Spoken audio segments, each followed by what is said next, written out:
오늘 하나님께서 우리에게 주시는 말씀은 출애굽기 2장 1절에서 10절까지의 말씀입니다. 새번역 성경 구약 86쪽 출애굽기 2장 1절에서 10절까지의 말씀입니다. 레위 가문의 한 남자가 레위 가문의 한 여자를 아내로 맞이하였다. 그 여자가 임신을 하여 아들을 낳았는데 그 아이가 하도 잘생겨서 남이 모르게 석 달 동안이나 길렀다. 그러나 더 이상 숨길 수가 없어서 갈대 상자를 구하여다가 역청과 송진을 바르고 아이를 거기에 담아 강가의 갈대 사이에 놓아두었다. 그 아이의 누이가 멀찍이 서서 아이가 어떻게 되는지를 지켜보고 있었다. 마침 바로의 딸이 목욕을 하려고 강으로 내려왔다. 시녀들이 강가를 거닐고 있을 때에 공주가 갈대 숲 속에 있는 상자를 보고 시녀 한 명을 보내서 그것을 가져오게 하였다. 열어보니 거기에 남자아이가 울고 있었다. 공주가 그 아이를 불쌍히 여기면서 말하였다.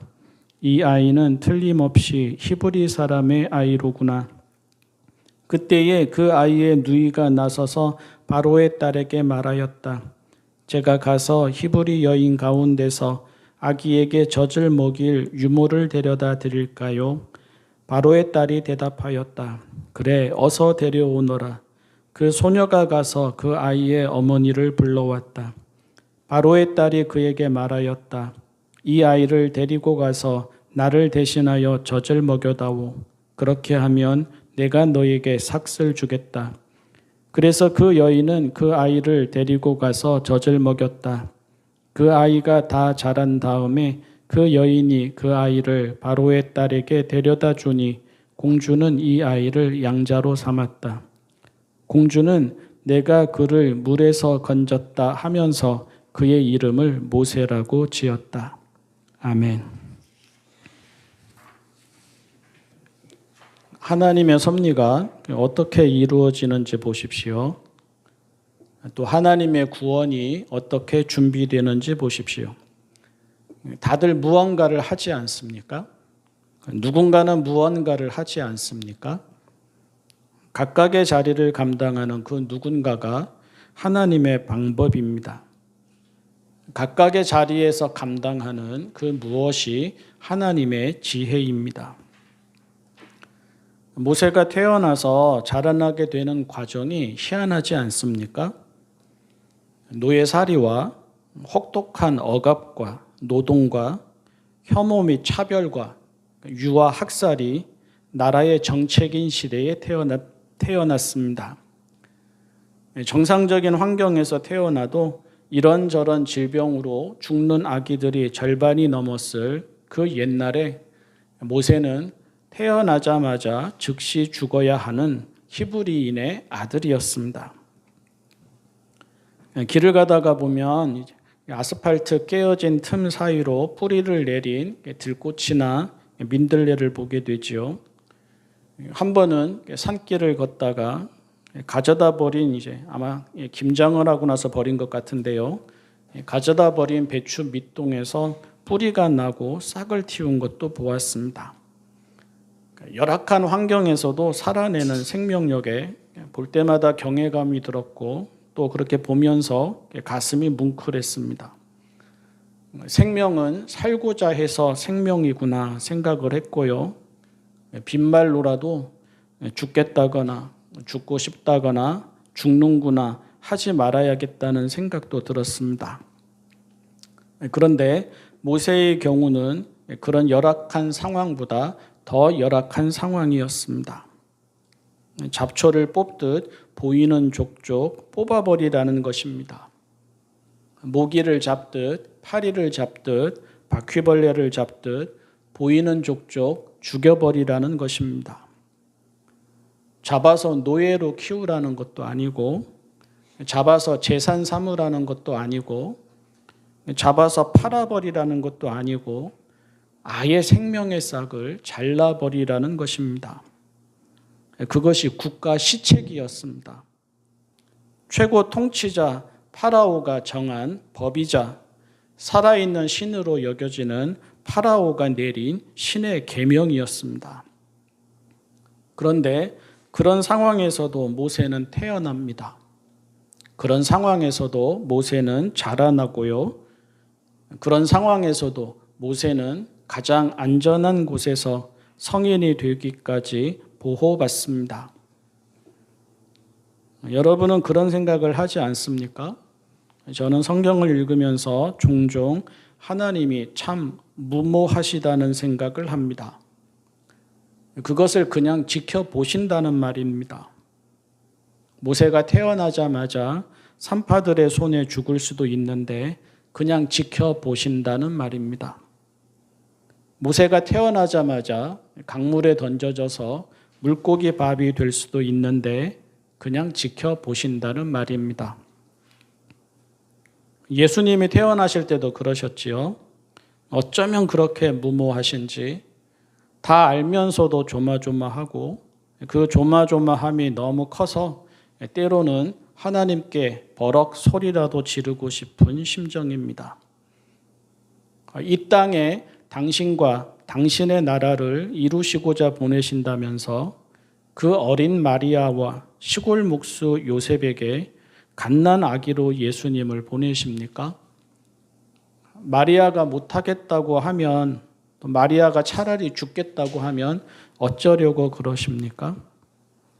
요셉이 당시 사람들이 하듯이 요셉이 그 당시 관습과 법이 정한 것처럼 마리아를 온 마을 사람들이 둘러 모아서 돌로 쳐서 죽이자고 하면 어쩌려고 그러십니까? 성경은 무모할 정도로 희한하고 무모할 정도로 신비합니다. 나는 나를 못 믿는데 하나님은 나를 믿으십니다. 나는 내가 할 수 없다고 생각하는데 하나님은 내가 하기를 기대하십니다. 나는 통치자도 아니고 엘리트도 아니고 부자도 아니고 제국의 시민도 아닌데 하나님은 소박하고 평범한 동네 사람과 같은 나의 손을 통해 당신의 뜻을 이루고자 하십니다. 나는 낙낙장송도 아니고 값비싼 분재도 아니고 아름다운 꽃도 아니고 들의 꽃과 같고 겨자씨 한 알과 같은데 하나님은 들의 풀과 겨자씨 한 알에서 하나님의 나라를 보이십니다. 모세가 태어나던 장면이 그러합니다. 파라오가 산파들에게 태어나는 히브리 아기가 아들이면 다 죽이라고 명령합니다.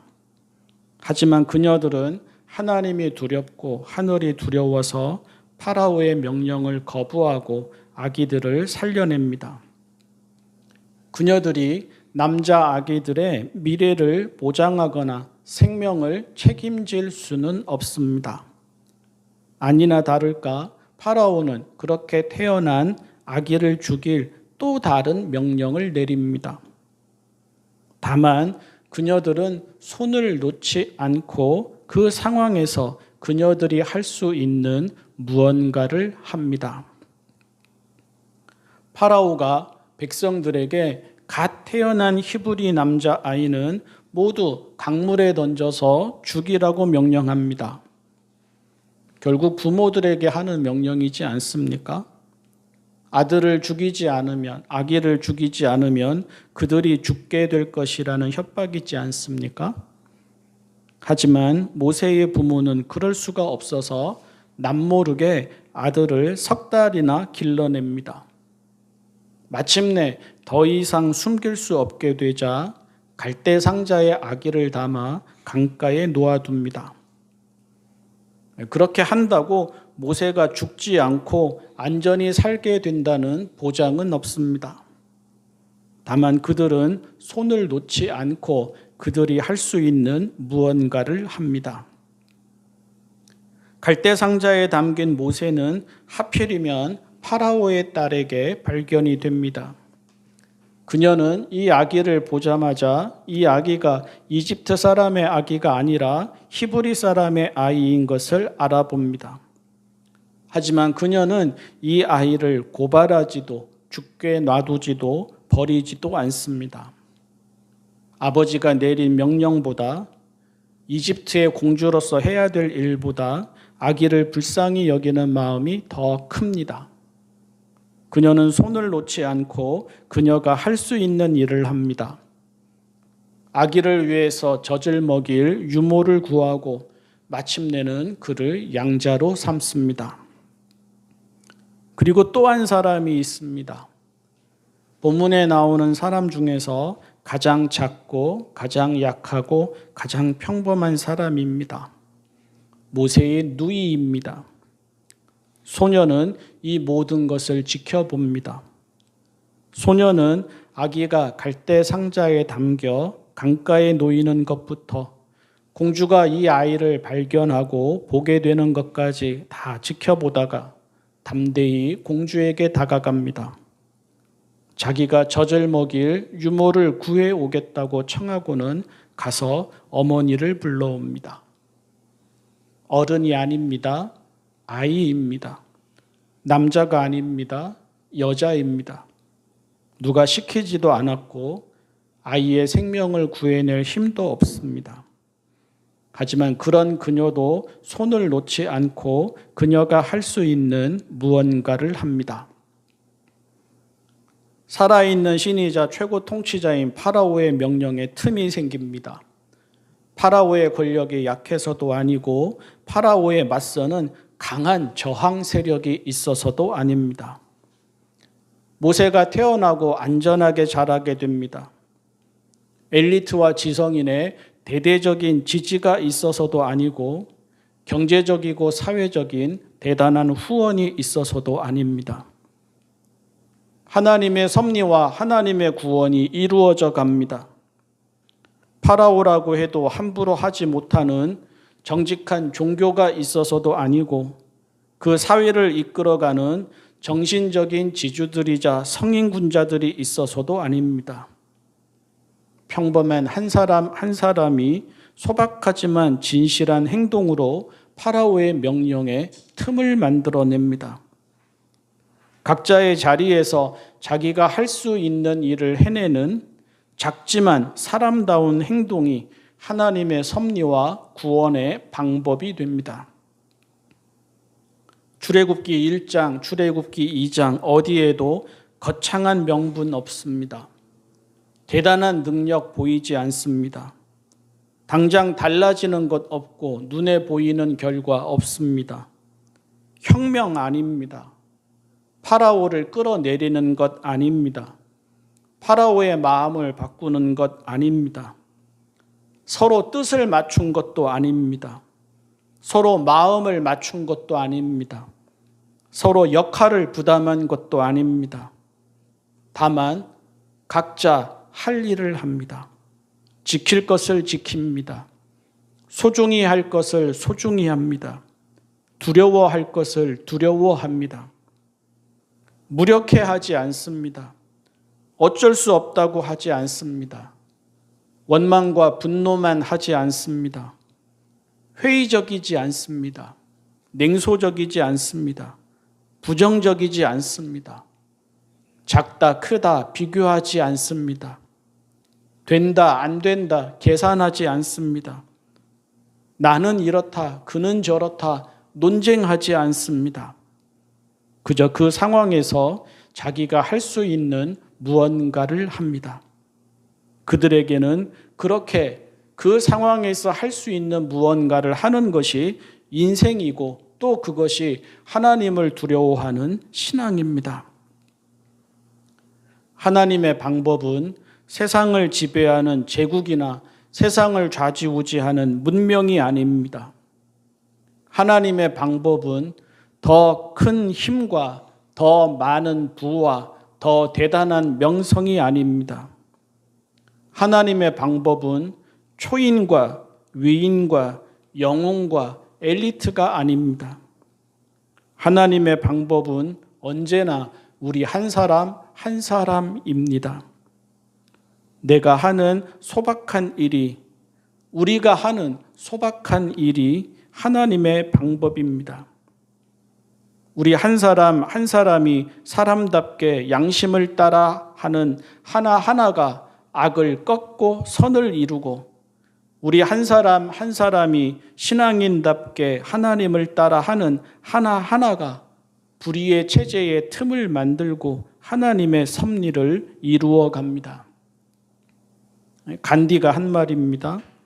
한 사람이 눈을 뜨면 세계가 눈을 뜨는 거라고, 우리가 건너면 세계가 건너는 거라고, 우리가 용감하면 세계가 용감해지고, 우리의 몸에서 일이 생기면 우주에서 일이 생기는 거라고. 간디는 자기가 아는 단식이, 자기가 아는 물레질이, 또 그를 따르는 평범한 마을 사람들이 하는 물레질이 소박한 삶이 우주적인 일이라고 보았고, 그것을 통해서 세계가 바뀐다고 보았습니다. 가정에서 우리가 믿음으로 하는 일이 하나님의 일입니다.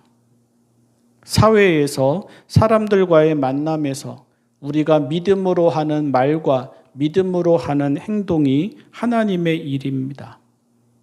의식주가 하나님의 일이고, 밥 한 끼 차려 대접하는 것이 하나님의 일이고, 누군가를 안아주는 것이 하나님의 일이고, 단순히 정직하게 옳은 것은 옳다, 아닌 것은 아니다 말하는 것이 하나님의 일입니다.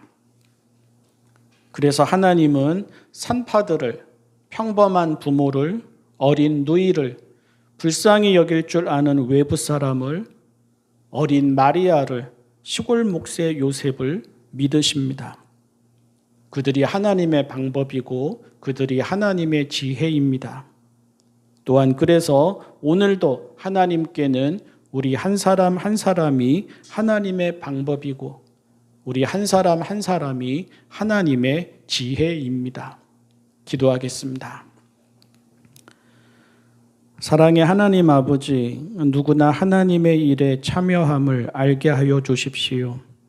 소박하고 평범한 일이 하나님의 방법이고 지혜임을 알게 하여 주십시오. 제 자리를 소중히 여기게 하여 주십시오. 작은 일을 거룩히 여기게 하여 주십시오. 무슨 일이든 믿음으로 하나님을 경외하며 양심을 따라 감당하게 하여 주십시오. 저희의 정직하고 진실한 일상을 통해 악은 꺾이고 선은 이루어지게 하여 주십시오. 저희의 작은 믿음과 소박한 실천을 통해 불의는 수포가 되고 정의는 이루어지게 하여 주십시오. 예수님의 이름으로 기도합니다. 아멘.